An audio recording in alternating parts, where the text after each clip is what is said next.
Pro všechny své stávající i potenciální zákazníky nabízíme v našem výrobním závodě ve Frenštátě pod Radhoštěm komplexní služby v oblasti zakázkové výroby elektroniky.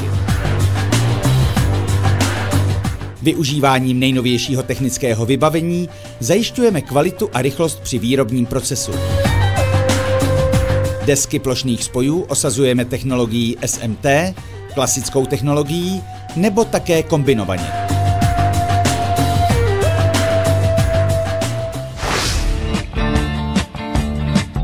Založení firmy Torola Electronics, společnost s ručením omezeným, se datuje ke konci roku 1991.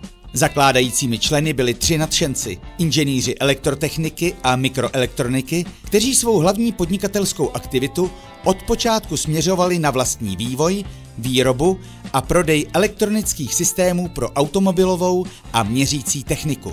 Brzy jsme se stali hlavním hráčem na trhu s elektronickými digitálními taxametry a systémem elektronického záznamu sledování pohybu vozidel a činností a své obchodní aktivity jsme rozšířili i za hranice České republiky. Nákupem první technologie SMT v roce 1997, která měla v prvopočátku kapacitně pokrýt především požadavky vlastní výroby, jsme pronikli i na trh EMS, Electronic Manufacturing Services. V roce 2003 byla výroba přemístěna z Frýdku Místku do větších, pronajatých výrobních prostor ve Frenštátě pod Radhoštěm a dochází tak k našemu zásadnímu rozvoji a rozšíření nabízených služeb v oblasti EMS.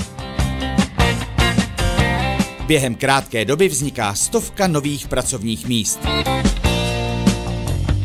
V průběhu roku 2005 byla změněna naše grafická prezentace a vybudovali jsme zcela nový, moderní, jednotný vizuální styl firmy. Za důležitý milník v naší historii považujeme únor roku 2007, kdy byl celý výrobní závod přestěhován z pronajatých do vlastních, nově zrekonstruovaných prostor ve Frenštátě pod Radhoštěm. Nákupem dalších technologií SMT a růstem výrobních kapacit získáváme nové zákazníky a poskytujeme další pracovní místa v oboru. V září roku 2012 je na základě dohody všech 3 společníků převeden celý obchodní podíl na jednoho ze zakladatelů společnosti, pana inženýra Tomáše Havlíka, který se tak stal jediným vlastníkem firmy. Úsek vývoje našim zákazníkům navrhne hardware výrobku na míru podle jejich požadavků a potřeb. V oblasti vývoje softwaru spolupracujeme s externí firmou, která je připravena zpracovat společně s námi všechny požadavky zákazníka. Pracovníci technické přípravy výroby na základě podkladů dodaných zákazníky individuálně navrhnou technologii výroby k jednotlivým zakázkám. Samozřejmostí je i zajištění výroby vícevrstvých DPS. Aby byla sériová výroba co nejkvalitnější a nejefektivnější, předchází jí pečlivě připravená výroba vzorků a ověřovacích sérií. Z předaných materiálových podkladů pracovníci úseku nákupu zajistí našim klientům potřebný materiál.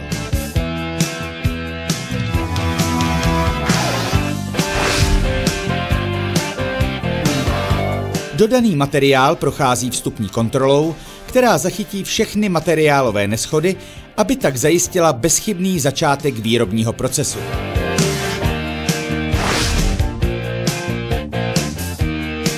Zkontrolované komponenty jsou pracovníky skladu uloženy do regálů a zaevidovány do našeho informačního systému. Důsledně dbáme na dodržování skladovacích podmínek veškerého materiálu.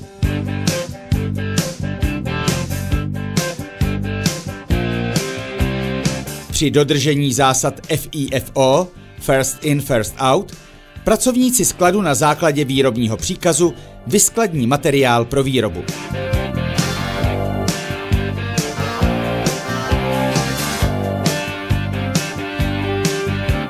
Prostřednictvím námi vyvíjené aplikace pro traceabilitu výroby společně s laserem vypáleným 2D kódem na každé DPS a čtečkou s terminálem umístěnými na každém pracovišti jsme schopni zpětně identifikovat celou historii vzniku produktu nebo jeho části.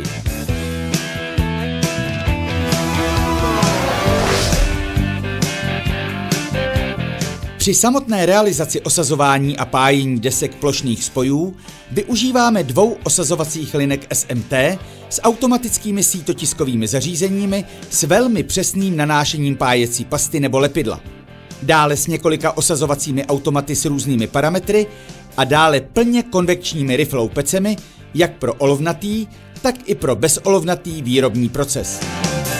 Přesnost nanášení pájecí pasty nebo lepidla při opakované výrobě je významně podpořena i strojním mytím znečištěných sítotiskových šablon a stěrek.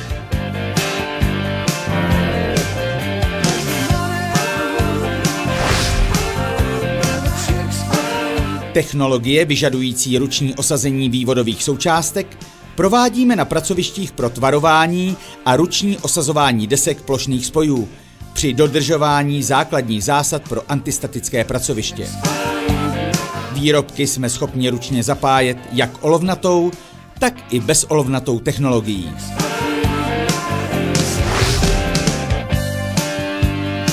Osazené desky plošných spojů zapájíme na pájecích vlnách umožňující jak olovnatou, tak i bezolovnatou technologii pájení. Podle technických specifikací zakázky volíme mezi plošnou pájecí vlnou a selektivní pájecí vlnou tak, aby byl proces pájení spolehlivý, efektivní a v neposlední řadě taky šetrný k životnímu prostředí. Nedílnou součástí této procesní technologie je i generátor dusíku, který při pájení zajišťuje tvorbu dusíkové atmosféry a zvyšuje tím kvalitu pájeného spoje. Během výrobního procesu jsou v technologických postupech zahrnuty mezioperační kontroly pomocí automatických optických inspekcí a digitálního mikroskopu s možností měření a tvorby protokolů. Případné odhalené neshody napravujeme na pracovišti vybaveném moderními technologiemi, například opravárenskou stanicí PDR, umožňující pájení součástek typu BGA a podobných.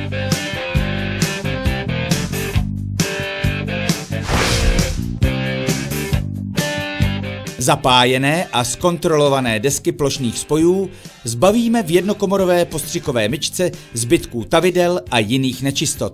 Při procesu mytí využíváme moderní technologii a také klademe důraz na ochranu životního prostředí.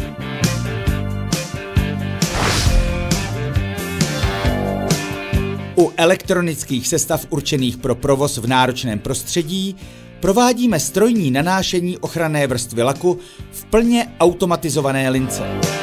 Ochranná vrstva laku je nanášena selektivně na přesně vymezené oblasti v nadefinované tloušťce. Dalším krokem ve výrobním řetězci je manuální kompletace desek plošných spojů, ruční montáž vývodových součástek, jejich zapájení a montáž mechanických částí.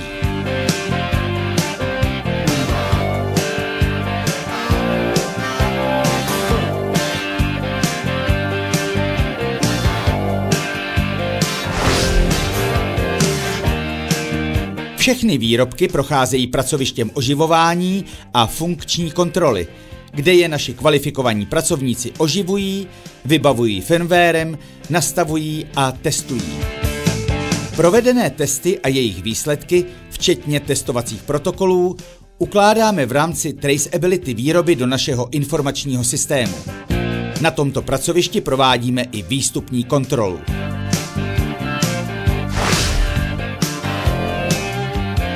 Ve finále jsou všechny oživené a zkontrolované výrobky pečlivě zabaleny podle požadavků zákazníka a uskladněny ve skladu hotových výrobků, odkud je expedujeme přímo k zákazníkovi nebo jím určenému příjemci.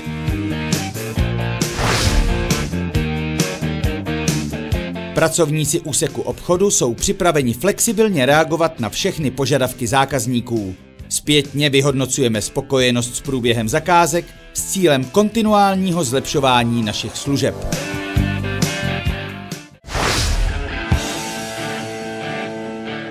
Mimo naši profesní činnost aktivně podporujeme sportovní aktivity mládeže. Jsme hlavními partnery basketbalových klubů BK Příbor a BK Snakes Ostrava.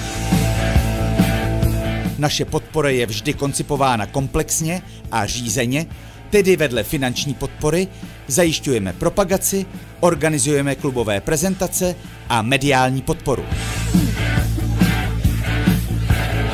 Ve spolupráci s majiteli těchto basketbalových klubů a trenérským týmem aktivně řídíme přípravy a organizaci pravidelných, ale i mimořádných basketbalových turnajů.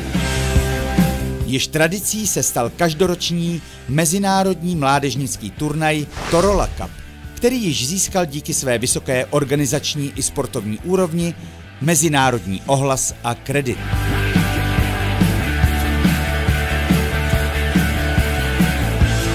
Za čest a významnou událost v mimopracovních aktivitách si považujeme návštěvy sportovní hvězdy světového formátu, basketbalisty NBA, reprezentanta České republiky a dnes hráče Fenerbahce Ülker Istanbul Jana Veselého v doprovodu jeho osobního kouče. Sportovní talent tohoto basketbalisty byl podchycen a dále rozvíjen právě v obou námi podporovaných klubech z Příbora a Ostravy.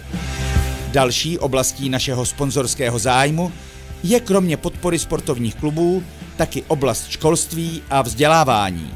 Patříme mezi významné sponzory základní školy TG Masaryka v Trojanovicích a především místního gymnázia a střední průmyslové školy elektrotechniky a informatiky.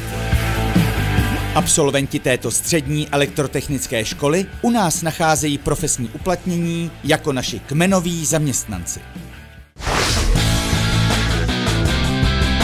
Za dobu svého působení na trhu jsme se vypracovali do pozice spolehlivého obchodního partnera, nabízejícího pro své zákazníky širokou škálu možností osazení DPS v různých množstvích, od kusové po velkosériovou výrobu. Flexibilně reagujeme na potřeby zákazníka od prototypové výroby až po opakovanou sériovou výrobu.